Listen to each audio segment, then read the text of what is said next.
Hi, welcome to Walking with Warburg. My name is Allison, and today I wanted to talk a little bit about the ketogenic diet as it relates to doing a metabolic therapy for cancer using Thomas Seyfried's ketogenic metabolic therapy with a press pulse protocol.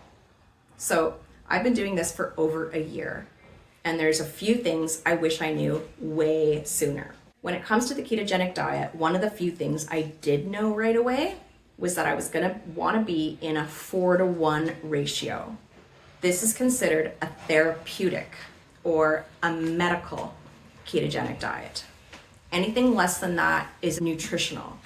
But to get the glucose levels we're looking for, it has to be 4-to-1. What I didn't know though is that there is not a standard with the terminology. There could be a 2-to-1 ratio. There is a 2-to-1 ratio. It can be a calorie ratio or a gram ratio, but nobody uses those words. They just run off the numbers. 4-to-1, 3-to-1, 2-to-1. 2-to-1 is the most confusing because a 4-to-1 calorie ratio is actually the same as a 2-to-1 gram ratio.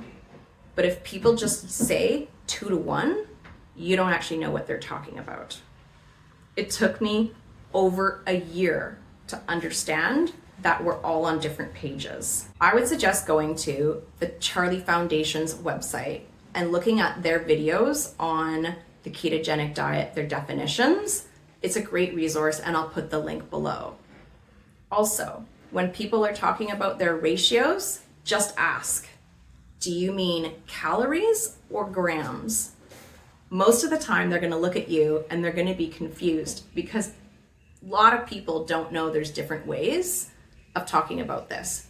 2-to-1 is the most confusing. What I learned over time was not just that there's different terminology, but the volume and frequency that you eat is also really important. Because of course you're not on a ketogenic diet just so that you're in a state of ketosis. You're on the ketogenic diet because it's a good way to keep a low glucose. You're not going to be able to reach the really low glucose levels needed just doing a ketogenic diet. You have to do it in a very specific way. 4-to-1, frequent feedings that are lower in volume. So try not to eat more than 300 calories at a time. How often you're eating that volume is going to depend on how many calories you need over the day. I need 1,200 calories. If I divide that by 300, it gets 4. So I eat 4 times a day. I could eat more, but then I would want to lower my calories. I've chosen 9, noon, 3, and 6. If I eat a 4-to-1 meal that's 300 calories or less, I can skirt through and I have no postprandial spikes. It is a lot of work though. If you need more calories in the day, it's going to be safer to stick to 300.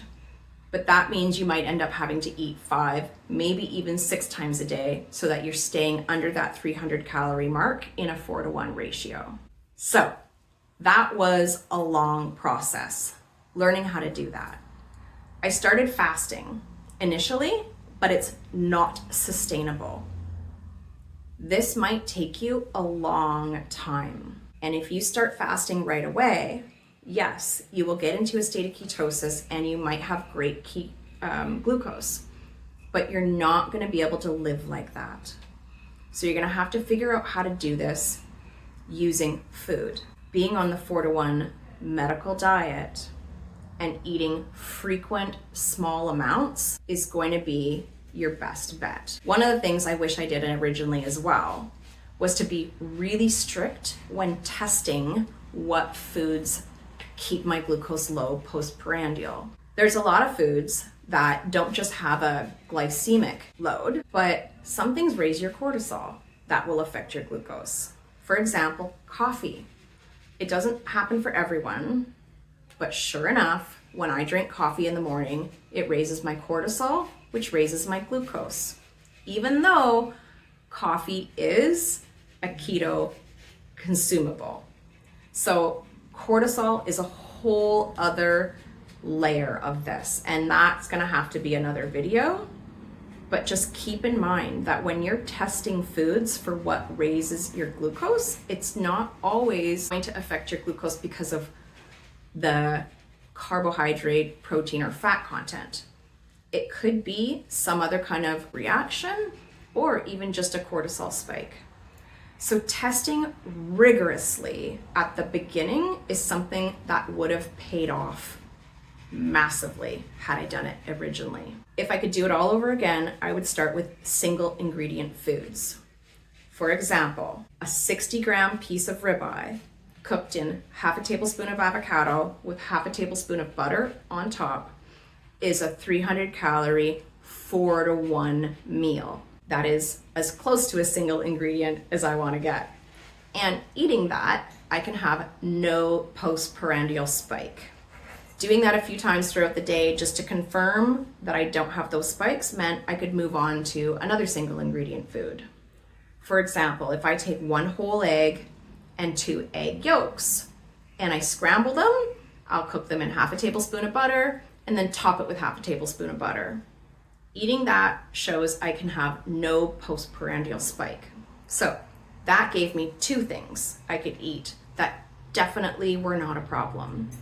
Eventually, I just added one thing after another, but it took me a whole year to finally break down and decide I have to be this strict. Glucose is people's number 1 struggle.